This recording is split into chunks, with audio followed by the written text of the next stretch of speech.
છે? હરિભાઈ. અને આમ મૂળ વતન તમારું? તલગણા.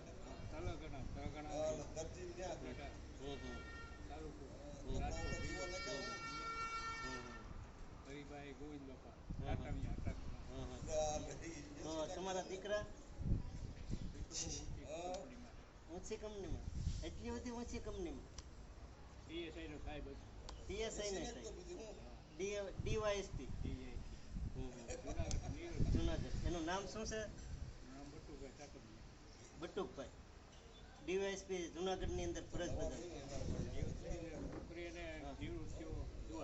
દ્વારકા મંદિરે. તો હવે એ કેમ નથી રાખતા દાદા? હું મારી રીતે હોય રાખીએ.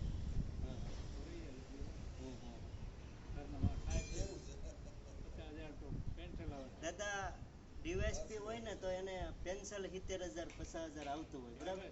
તો વૃદ્ધો એને નડતા શું હોય? મારું સોશિયલ મીડિયાના માધ્યમથી ખાલી એટલું જ કહેવું છે, એ ભાઈ કદાચ વિડીયો જોતા હોય તો આ દાદાના દીકરાને પણ વિડીયો મોકલો કે જેથી કરીને જો એ એટલી બધી ઊંચી પોસ્ટ ઉપર હોય તો એક બાપુજી માટે તો થોડું ઘણું એને જોવું જોઈએ ને સાચવવા જોઈએ દાદા.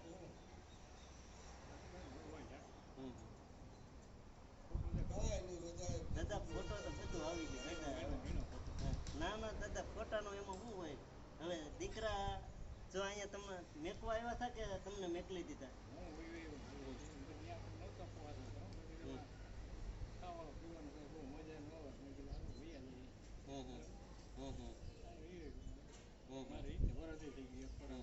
તો દીકરાનો ફોન આવે કે નથી આવતો દાદા?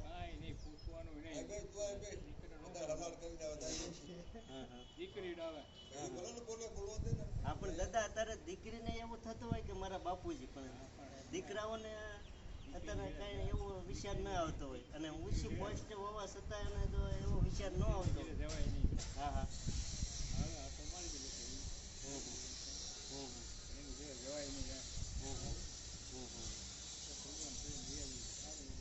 ના દાદા અહીંયા તો શું છે, અહીંયા તમારે શું તકલીફ પડે છે? તકલીફ કાંઈ નથી. તકલીફ શું ભગવાન દયા. તો પછી ખાઈ પીને આકલા કરો. આપણે એમ સમજવાનું કે આ દીકરા જ છે અહીંયા. તો છે પણ આ તો એની ભણાવ્યો ગણાવ્યો કેટલો ખર્ચ કર્યો દાદા. આ સમયની અંદર એવું છે કે ભણાવ્યો ગણાવ્યો હોય પણ હવે એને ભૂલાઈ જાય કે આ મારા માટે શું કર્યું છે. અત્યારે દીકરા એવું કહેતા હોય કે મારા માટે શું કર્યું, પણ દીકરા માટે એને કેટલું કર્યું હોય એને ખ્યાલ ન હોય ને દાદા.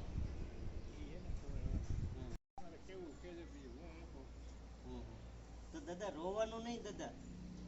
આ તો સમય સંજોગ છે. એવું બનતું હોય કે દીકરાને કોઈ એવો ઇસ્યુ હોય તો એ દાદા તમને મેકવા આવ્યો હોય ને એમ.